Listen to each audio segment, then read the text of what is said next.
누가복음 2장 1절 말씀해 보니까 온 천하로 다 호적하라 그렇게 이야기했습니다.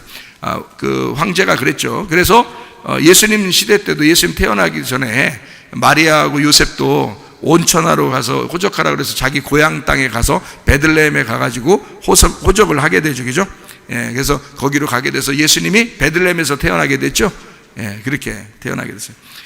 지금은 이제 전 세계 개인 이제 뭐 칩이나 또는 이제 이런 것들을 이제 등록하게 만들 거고, 실제로 백신을 안 맞은 사람 어디도 못 가게 할 것이고, 그죠? 왜냐면 백신 안 맞으면 다 전염병 이제 옮기는 사람처럼 돼버리니까 백신 다 맞으라 그러죠. 이제 다 맞아가지고 이제 하라 그러고, 그 다음에 이제 더 나아가서 이제 칩은 또 이제 일부가 사용하고 있는데, 지금도 일부가 사용하고 있는데, 이것이 이제 전반적으로 이제 사용이 되겠죠. 왜냐면 디지털 화폐 시대가 되고 있으니까요.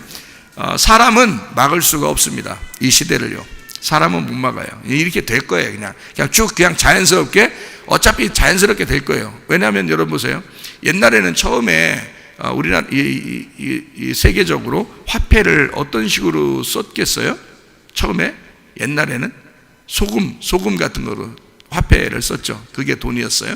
그다음에 뭐 조개 껍질 같은 거 있죠. 그거로 이제 돈이었거든요. 그 다음에 이제 동전 같은 걸 만들었어요. 동전을 만들어서 이제 했는데, 동전에 많이 들고 다니기 어려우니까 우리나라나 이제 중국이나 동양에서는 가운데 이제 구멍을 뚫어가지고 이렇게 막 차고 다니고 그랬겠죠, 그죠? 이렇게 차고 다니고. 그런데 무겁잖아요. 너무 무거우니까 종이돈이 생긴 거예요. 이제 동전 이만큼에 종이돈 이만큼이다 해가지고 종이돈 한 장이다 해서 종이돈으로 요 값어치를 이제 딱 매겨서 이제 그렇게 찍어내기 시작한 겁니다.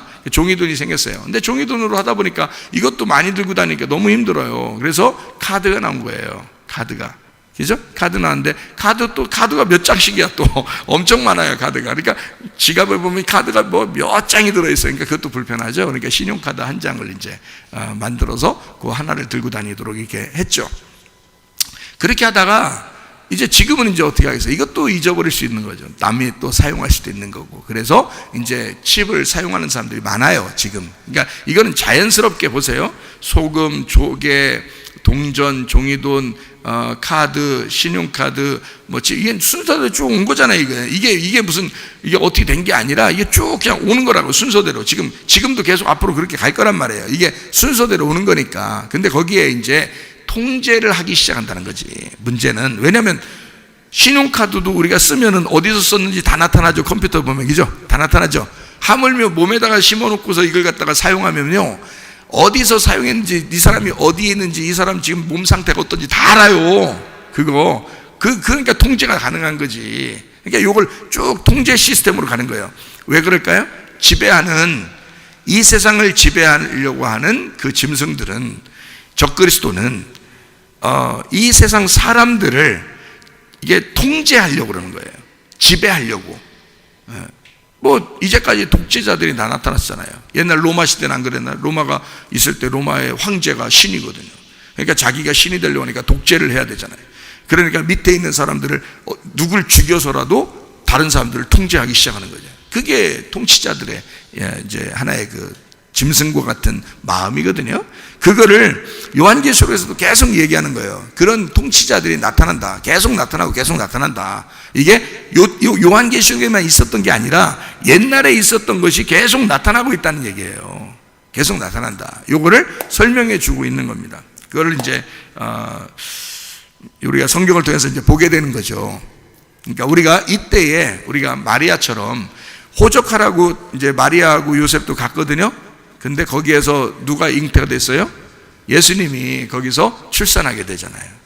그러니까 예수님만 낳으면 예수님 때문에 그 여자는 보호받아요.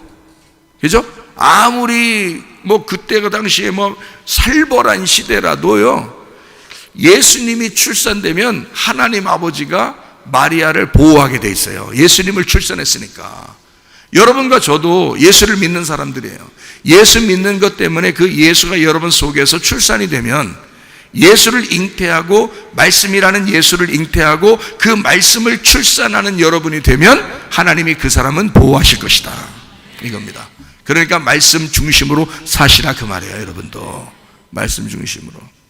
자, 무슨 말인지 아시겠죠? 창세기부터 요한계시록까지 남자의 시, 여자의 시, 요게 나누어져서 쭉 이제 설명을 해 나가고 있는 게 이제 성경이거든요. 또 사람의 시, 짐승의 시, 이렇게 하죠. 그죠? 그래서 사람의 시, 여자의 시, 남자의 시, 또 짐승의 시, 이것이 이제 나누어져 가지고 성경은 이제 기록해. 그 시라는 건 말씀을 얘기하는 거예요. 말씀. 선악과도 생명나무도 말씀이죠. 말씀이에요. 두 개 다. 선악 말씀, 생명 말씀, 이렇게 되는 거거든요. 그러니까 사람들이 선악 말씀 먹으면, 그러니까 이게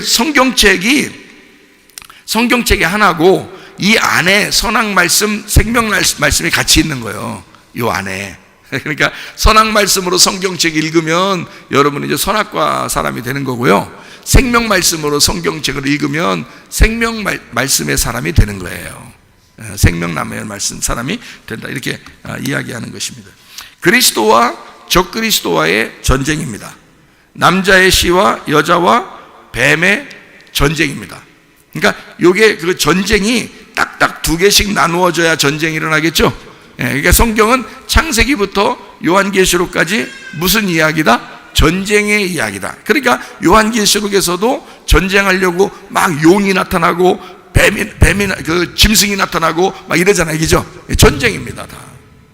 그게 여기 요한계시록만 있었던 게 아니라 앞에서부터 계속해서 있는 이야기다라는 얘기예요. 그게 그리스도와 적그리스도의 전쟁의 이야기를 앞에서부터 뒤에까지 쭉 설명하는 내용이라는 거죠.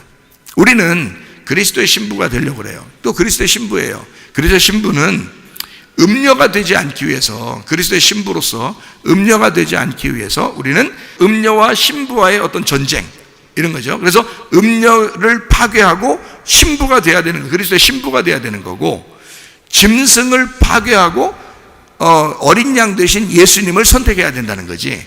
그러니까 이렇게 나누어진 것을 우리가 예수님을 선택해, 어린 양 대신 예수님을 선택하고 그리스도의 신부가 돼야 한다. 그러면 이쪽과 반대가 되잖아요. 그죠? 그러니까 그게 전쟁이라는 거지. 이렇게 안 되고 이렇게 되려니까 싸우는 거야. 그게 영적 싸움. 자, 음녀가 어디 있다고 했어요? 음녀가 어디 있다고 그랬어요? 내 속에 있다고 그랬죠? 음녀가 내 속에 있는 거야. 음녀가 어디 있어? 내 속에 있지. 신부는 어디 있어요? 신부 어디 있어? 내 속에 있는 거야. 내 속에 내가 너무도 많아서. 그러니까 이게 내 속에 내가 너무 많아. 그러니까 그게 뭐야? 전쟁이야. 내 속에 내가 너무 많으니까 이걸 전쟁하는 거야. 그거를 음녀, 신부로 나누어서 얘기하는 거예요. 그러니까 내 속에 내가 너무 많은 거야. 무슨 말인지 알겠어요? 그러니까 음녀를 딴 데 찾으려고 그래. 밖에 무슨 돌아다니는 여자를 찾으려고 그러고, 저 음녀네, 저 음녀, 그렇게 하고 말해요. 그런 게 아니라 내가 음녀가 될 수가 있다는 거야. 내가 신부가 될 수 있다는 거지. 그러니까 음녀가 안 되고 신부가 되려니까 전쟁하는 거지, 내 속에서. 누구와 전쟁이니까 결국에 나와의 전쟁인 거지. 자기와의 전쟁인 거야, 이게. 그래서 자기와의 전쟁에서 승리하셔서 신부들이 되셔야 합니다. 이렇게. 무슨 말인지 이해가 되시죠? 성경을 그러니까 엉뚱하게 보지 말고 쫙 이렇게 보란 말이에요. 그러면 이게 두 개로 나누어진 것이 하나로 보일 것이다, 이런 얘기예요.